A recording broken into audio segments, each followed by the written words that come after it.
say 6 years ago, say 7 years ago, say 5 years ago. Asemi Nana Ponkan ya me can edia confirm said ya Nana Ponkan na no correct no be said the twa ho e dey betu social media no so ankofo di matem ema RTV for e dey meti omu station ama omu di matem obi e di matem akonfo bi eto no mu di matem ati samijiro ho amentiase no so me nsia nkom say vice president e ba bi mu Abusiafo ye won se Reverend Owusu Bempah hye enkombi e de afa ne yebekoso e wo Jubilee House eno nam so amomanfo bebre na e ne beka nsem e de fa won chese lawyer Morris Ampao e kotna e radio station so e kan nsem bebre na e de fa nkom hye no eno nam so ama chese prophet kunchacha e be so pa lawyer Morris Ampao ye pa e nam ne nsem oka e de fa Reverend Owusu Bempah enkom hye no ene nam so me ne de Reverend Owusu Bempah abekle no abecheche nsem wo sinkrofo nja send your women's quoting no ama enkrofo akotena radio stations e kan sem e de fan enkomhye nemo no and some okan ye no wankọ ne direct enkomhye de otahye enkom wa hye enkom e de afa eraba omi ahoda wa hye enkom e de afa ye former president na adodan kwakufo ado e de enkomhye de wa hye bipa na enye ntwire se obeka nsem no na chese eno asi enkomhye ba enyankopon eyikyira na chese ofa kwan so na watimi asai ne obonsam ahye area afa nipa ho and the ense bebre ni twem bebre na na Reverend Owusu Bempah ede tudwa ede fan komsha o hye wona asori dem akrofo bebre na e kan nsem odofo yeti nsem bi a Reverend Owusu Bempah ede tudwa na ekwa akotie no na me kan fo tap send ede amam so manfo amono ne omo seniska ede abaga na fa mobile money bank account na sa zip ko app store na sa play store na ko download tap se bisa promo code no about party very sure ni acho bonus e dey aka wa yen so shortfo yenti nsama do bia Reverend Owusu Bempah abe church ni nsem e dey fan komsha wo hye e dey fan e be koso e wo Jubilee House ye ba ya to aso e dey amamo na e wo abai awa to me fana me catch ne say na hu say ntumetuntum e kata Jubilee House na se nyamia mamu a your vice president bibesi ama onyankwa ye wu abaomia ye wu abaomia okay ye MPP amamu obrinum anunti me catch na homache enti ade chinye na menya call efi Jubilee House your vice president ye wu abaomia wakola se ama Omar Rashino edine ko UK nti o mo frɛ me so ma pani ye Owura Nana Adodan Kwakufu Ado o se me mra Jubilee House sia asma me kan yenu ne so Owusu Bempah me dance ni yenu o so far ti ma prempen so me dance ni nti mini me brother so for Nana Kwesi ene ko Jubilee House ti ekoe na Nana Pon wo ti me ko Nana Pon office straight eno si o papa so ohian na asem na o ka kire me ahomache no me ba adwuma mu no maka ama maka chief of staff kra na esi ama ya rush vice e de ne ko UK baby oda ne nye njo mo peso mo hunu de yenye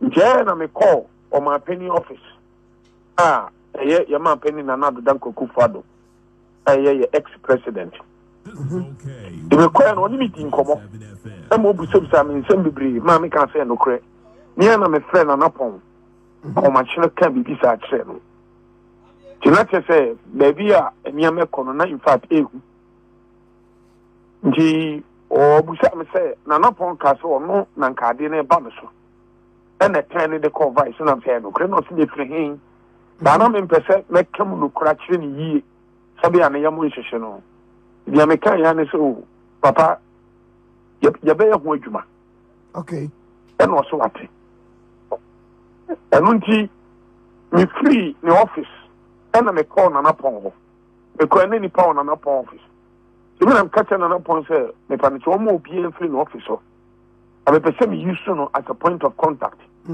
na me di yam paibu bi ema your vice president Baumia. Into my obi free office. nje kamini mi enu pe ene me brother na kwasi yes of na kwasi me brother intimate me sa egu ode ho na pon abeti ena me use no as a point of contact into no call off. Wow. There between 5 to 10 minutes when we your course. Ena me use no as a point of contact. Near me idea sabi mean to me kanu afidie so enipam ena ye bomb pie enti me twa fastings kora man so me say no nya fa fastings na me so ni intercessors ena ma so for yes so your baby now no me person use as a point of contact the Emma Vice President Baumia sebe ya obenya ogie sebe ya omfrim into a catch him so when you obey na waiting no so obeko eti na me do me free on that day na ye nam oyarefa ena me nya call e free o ma penny na do dan Akufo-Addo ex-president say good news na Uru Baumia was back to life. Let us say a unity summer yena yeni aje. It will sound called Jubilee House. Emma mene your president Kukudin komo ayen another than Akufo-Addo. And I'm so the Kakra said that the Kramine chief of staff ayema me fremeting komo. And I'm so called or den ho nana upon ho. No so mene no kokasa It you also you waiting no shall continue. Said you can yen pepe yen sanso pepe. Na me adom enu achi be 2 weeks time. And I say your man penny abedi actually your vice president Baumia wa back to Ghana. To me can say because ni fie kura kokochia. Okay.